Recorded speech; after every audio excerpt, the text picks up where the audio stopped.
It's late April in upstate New York, so it's the very beginning of golf season. So I thought it was only fitting to do just a little segment on a summer gig I had.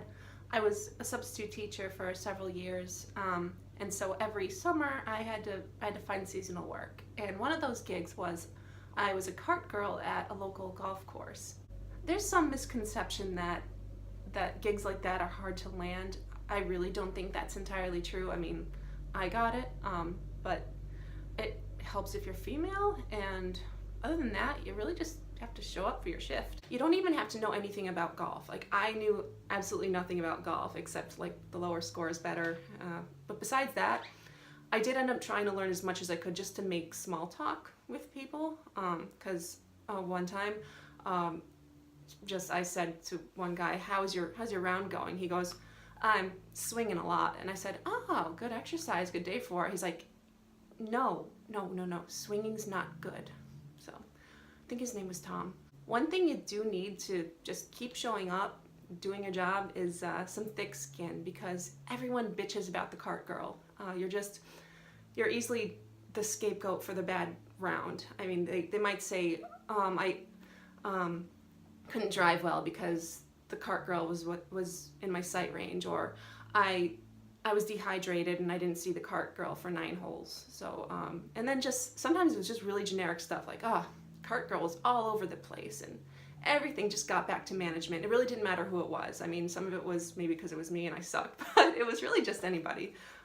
Just everyone bitches about the cart girl. So some of the complaints would be legitimate, and that's fine, and then some of them were just really stupid stuff you had no control over. So you had to figure out how to just let all that stuff roll off your back. And I was already kind of good at that because I was a substitute teacher at a high school, so glutton for punishment already.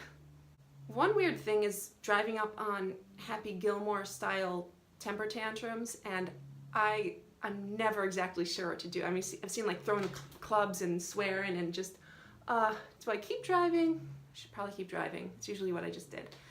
We know you relieve yourselves shamelessly on the course. Just do me a favor and just like do up your pants before you turn back around, because I've seen some things. Gross.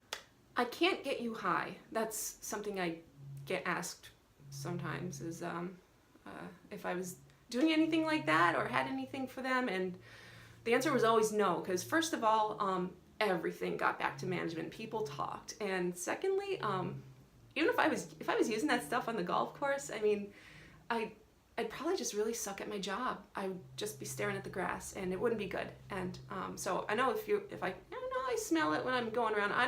I'm not policing anything like that, but just I can't have anything to do with it. One thing that kind of sucked, but was kind of part of the job, was just you had to contend with the weather. You might get called off your shift if it's really bad weather and it's not worth paying a cart girl, and you also just, they might decide, they'll put the cart girl out, but you're just gonna have to deal with rain or cold or crappy weather or whatever, and that's kind of just part of what you signed up for, I guess. The money, I don't know why I'm just mentioning this now. It could be really good and it could be really bad. You could, some shifts were just really slow, like if there was bad weather or if it was just a quiet afternoon or something, and but then some shifts were really, really good. You got a lot of tips for like tournaments, weekends, really nice days, and so that was kind of incentive to sell as much as you could on any shift you were at, because if you sold better, you got the better shifts and therefore more money. So that was always good incentive there. One major rule on the golf course is to be as quiet as possible, and unfortunately that wasn't always possible because the beverage cart itself is very, very loud. I mean, it's big, it's clunky, you're carrying a lot of weight on it, and so I'd be subtly trying to drive up on a group that's putting, and so it just made a sound like, and then I'd be like, you guys good?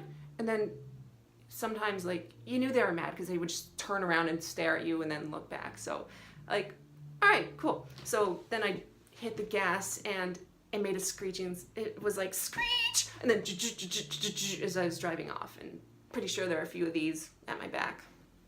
Oh well.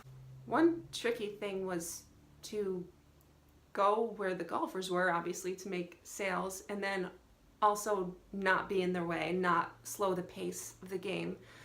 because that was sometimes really hard to do, and sometimes you really couldn't help but kind of be in someone's way for a second. But it is not cool to purposely hit when we're right there, because I've never been hit, but it's kind of rude, and don't do it. So, most important, I think, to keep in mind is that you're a cart girl driving a beverage cart.